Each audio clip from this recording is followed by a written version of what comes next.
Moscow, CNN. Modern espionage seems dominated by massive troves of data, hacking and intercepts captured by satellites, even troll farms. But in Moscow, a tale of espionage from a very different era has resurfaced. It's been more than 60 years since Kim Philby, an upper-class Englishman with legendary charm, slipped aboard a Russian freighter in Beirut and defected. He'd been a Soviet double agent for years, but the net was closing and Russia's Foreign Intelligence Service has released previously unseen secret documents about his spying for the KGB, and its predecessor, the NKVD, and his life in Moscow after 1963.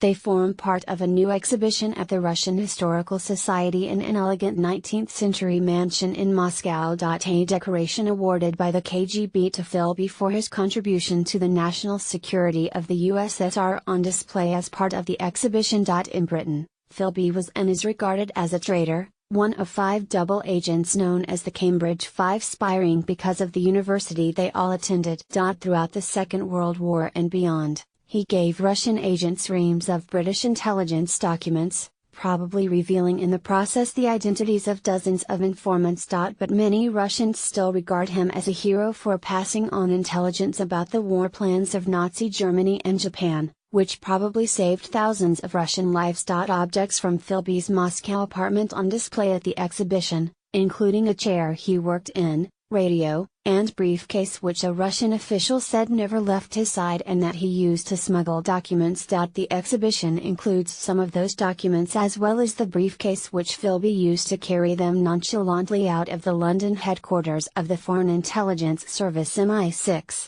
Many are marked top secret, to be kept under lock and key. They include a British diplomatic cable about the visit of U.S. Vice President Henry Wallace to Russia and China in 1944. The most interesting, perhaps, is an intercepted telegram from July 31, 1944, containing Benito Mussolini's account to Japan's ambassador in Italy of the attempt by German officers to assassinate Adolf Hitler days earlier. Mussolini told the ambassador, "The force of the explosion was astonishing and the Führer sustained minor injuries to his left hand and arm, and some of his hair was burned." A Hungarian dagger awarded to Philby in 1976 by the Hungarian intelligence services, as a prominent figure in the struggle for socialism. After the war, Philby rose to be in charge of the UK intelligence relationship with the CIA and FBI, based in Washington. Two others in the Cambridge circle, Guy Burgess and Donald MacLean, defected to Moscow in 1951, and Philby had to leave MI6 because of what he publicly called his imprudent association with Burgess. But he was cleared of espionage, and began a new life as a journalist in Beirut. Among the documents on display in Moscow is a typed account of his sudden defection that night in January 1963, as evidence against him gathered. He said nothing to his then wife Eleanor, but phoned his son asking him to let her know that I should probably be very late. It was something of an understatement. In fact, he was about to board the Dolmatova on a one-way passage to Odessa.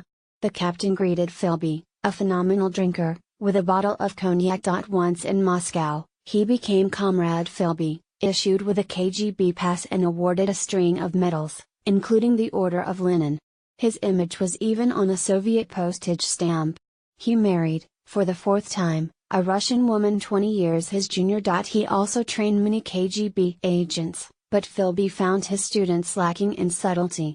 When working abroad, they must not bore or repel people by endless repetition of the party line, he told them, but try to engage possible targets. At least, he said, he felt at home in Moscow. One of the documents on display contains notes from a talk he gave to KGB agents in 1977.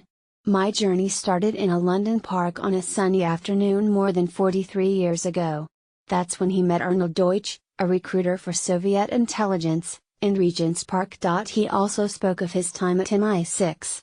There I felt myself surrounded by wolves, here I know I am with comrades, colleagues and friends. But toward the end of his life, he seemed to have growing doubts about the Soviet system.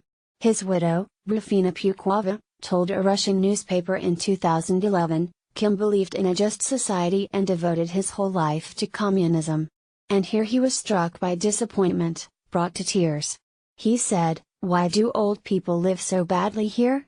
Visitors to the Moscow exhibition of Philby's life say they are fascinated by the very human, even romantic, era of spying, when ideology and human frailties rather than high-tech surveillance were the currency of intelligence. Anna Chernikova, a filmmaker, said she admired Philby for his convictions. He became a communist in the 1930s because of what?